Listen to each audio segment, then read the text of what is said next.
Trichy Gandhi market பகுதியில் walking சென்று முதலமைச்சர் மு.க.ஸ்டாலின் வாக்கு சேகரிப்பில் ஈடுபட்டார். அந்த காட்சிகளை தற்போது பார்க்கலாம். இது பற்றிய மேலும் விவரங்களை எமது செய்தியாளர் ரமேஷ் வழங்கிட கேட்கலாம். ரமேஷ், முழு விவரங்கள் என்ன பதிவு பண்ணுங்க. திருச்சி காந்தி மார்க்கெட் பகுதியில முதலமைச்சர் மு.க.ஸ்டாலின் வாக்கிங் சென்று பொதுமக்கள், வியாபாரிகள் உள்ளிட்டவர்களை சந்தித்து திமுக மற்றும் திமுக கூட்டணி வேட்பாளர்களுக்கு வாக்களிக்குமாறு தேர்தல் பரப்புரையில் ஈடுபட்டு வருகிறார். முதலமைச்சரும் திமுக தலைவருமான மு.க.ஸ்டாலின் தேர்தல் பிரச்சாரத்தை நேற்று திருவாரூரில் தொடங்கிவிட்டார்.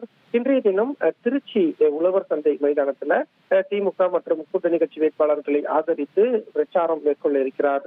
இந்நிலையில் திருச்சி வந்திருந்த முதலமைச்சர் மு.க.ஸ்டாலின் இன்று காலையில திடீரென நடைபயணமாக சென்று காந்தி மார்க்கெட் பகுதியில காய்கறி வியாபாரிகள், பொதுமக்கள் உள்ளிட்ட பல்வேறு தரப்பினரை சந்தித்து திமுக வேட்பாளருக்கு வாக்களிக்குமாறு இப்போது தேர்தல் பரப்புரையை மேற்கொண்டு வருவதை பார்க்க முடிகிறது.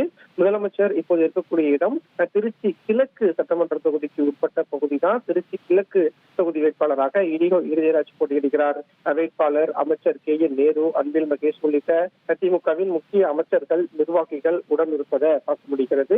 இன்று மாலை திருச்சியில பொதுக்கூட்டம் நடைபெற இருக்கிறது. அந்த பொதுக்கூட்டத்துல 5 சட்டமன்ற தொகுதி வேட்பாளர்களை ஆதரித்து முதலமைச்சர் வாக்கு கேட்க இருக்கிறார் அப்படிங்கிறதும் குறிப்பிடத்தக்கது.